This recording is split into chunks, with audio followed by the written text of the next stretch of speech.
Mr. Henson's new record. Here's the Minister Louis Farrakhan in his second visit to our program. And you should also know that he has asked for and we have consented to a couple of things. One, there are approximately 25 brothers and sisters from the Nation of Islam whom you've asked to be in our audience, and we were pleased to oblige. You also asked us for an opportunity to give a 2-minute statement here at the beginning of our program.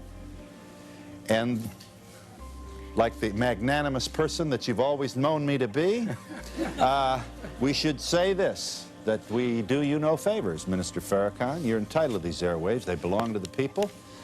And we thank you for consenting to accommodate our format here, after which, after this statement, you'll answer my questions and those of our audience. And why don't you proceed now? Thank you.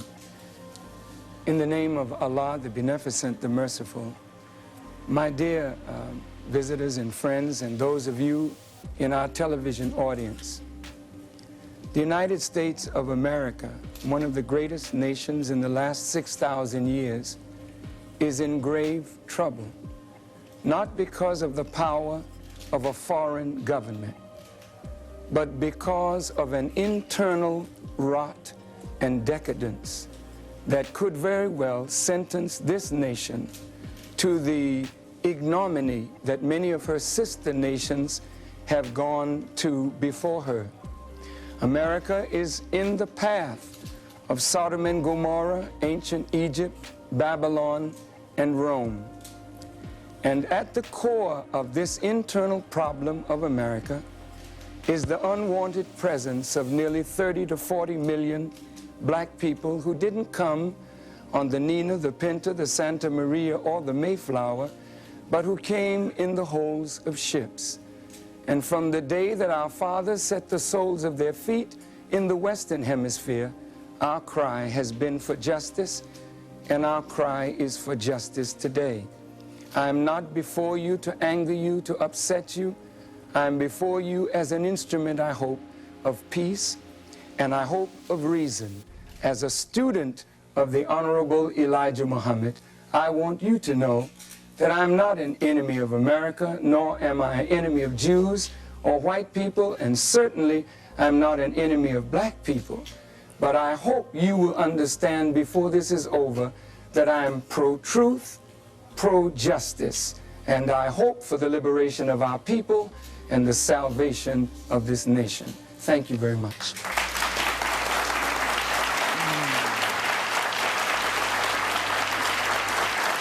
You constantly speak of injustice in the country. Look at the injustice that you're doing to these people. Let America be the way it should be.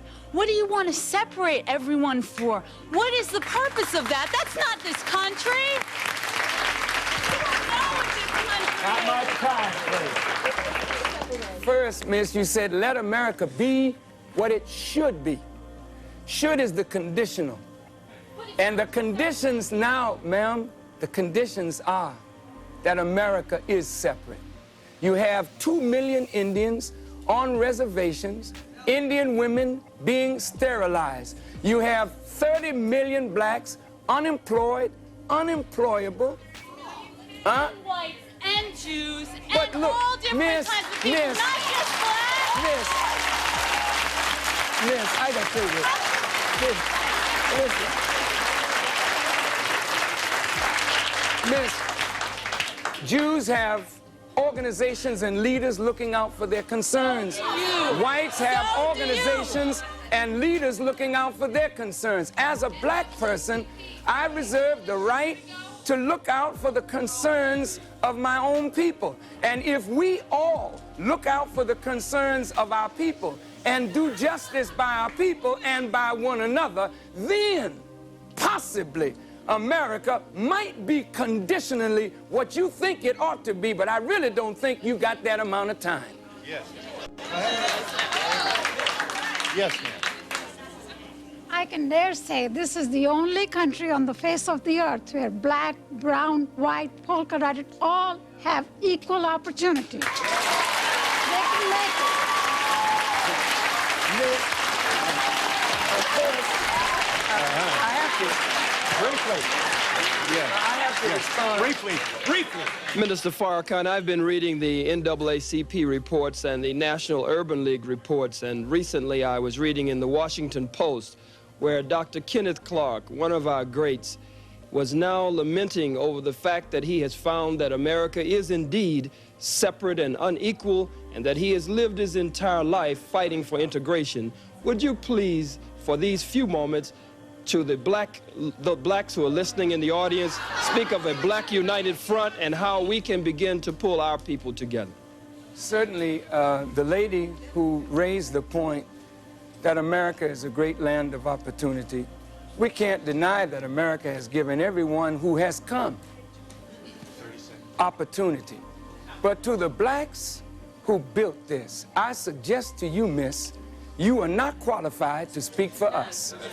You are not qualified to speak for us. You are only qualified to represent yourself and your opinion. But really, those of us who have suffered this, we know what we're talking about. Now I would like to just address this point. I'll give you an opportunity in just a moment. Yes, who wants it? Yes. I just want to say that I'm so scared to go out in the world next year because I was never a prejudiced person until I'm listening to you. It's really scary hearing what you're saying. I'm very scared. You're not preaching. My dear young lady, when you go out into the world, you're going to find a reality that you're going to have to deal with. Please don't live in a fantasy world created by television. There's a very real world out there. I was raised to be white, black. I was raised to be equal to anyone. Listening to you, you are so prejudiced. I just can't believe it. I am shocked. You're scaring me. Mr. Farrakhan, I sit here and I'm seething. The things that you're saying only divides us. Well, what is it that he said that makes you angry? I don't like what you say about Jews or any other people. These things that you, and when you look at us, you're not talking about Jews. He's talking about an abasement of their religion Phil, by excuse some me, people. excuse me. What you're doing is Just a moment. You have been sitting there for an hour and you've been snickering and sneering at us. Yes. We don't look at you that way. We're giving you the respect, the full hour to listen. You're not Martin Luther King, who brought us together. I could listen to him forever, but you're dividing us.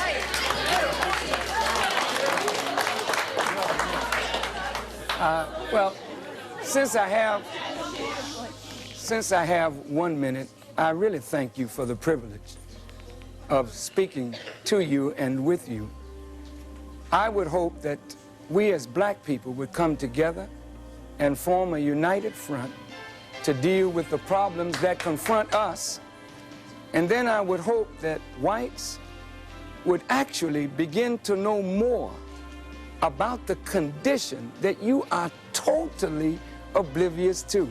The Kerner report said that most whites know nothing really about what it is like to live in the ghetto. Yes, yes.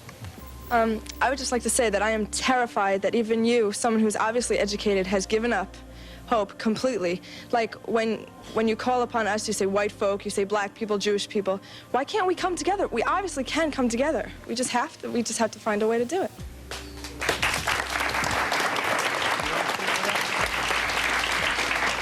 The desire is good, but the reality is the total opposite of your desire. And unfortunately, as a young lady, you are not in the position of power to make the decisions to make America work.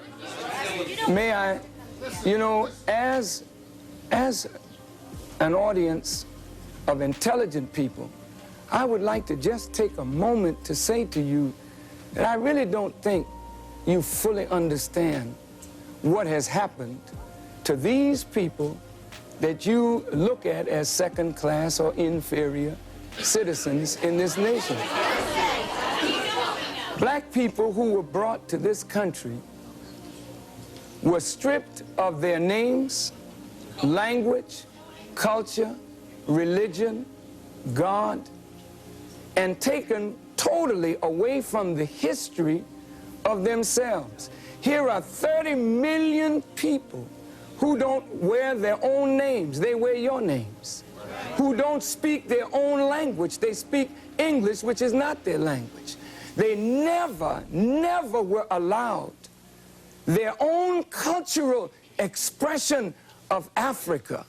Don't you realize that when you turn a people upside down and inside out, then sell them not for a day, not for a year, but for 300 years, and deny us the human right to know, to read a book, to learn, to understand. And then after 300 years of that, you allow us into the church, but by that time you've painted Jesus white, God white, the angels white, and then all these black people have been subjected to a form of white supremacy, which produces in the reverse a black inferiority. And this is fulfilling what Jesus said, as a man thinketh, so is he. And as long as our people think the way they think, we will never be able to do what we as a people should do to correct our condition. Over here. The shockwaves of the world's first H-bomb rushed towards the onlookers, and spellbound they watched something never seen before.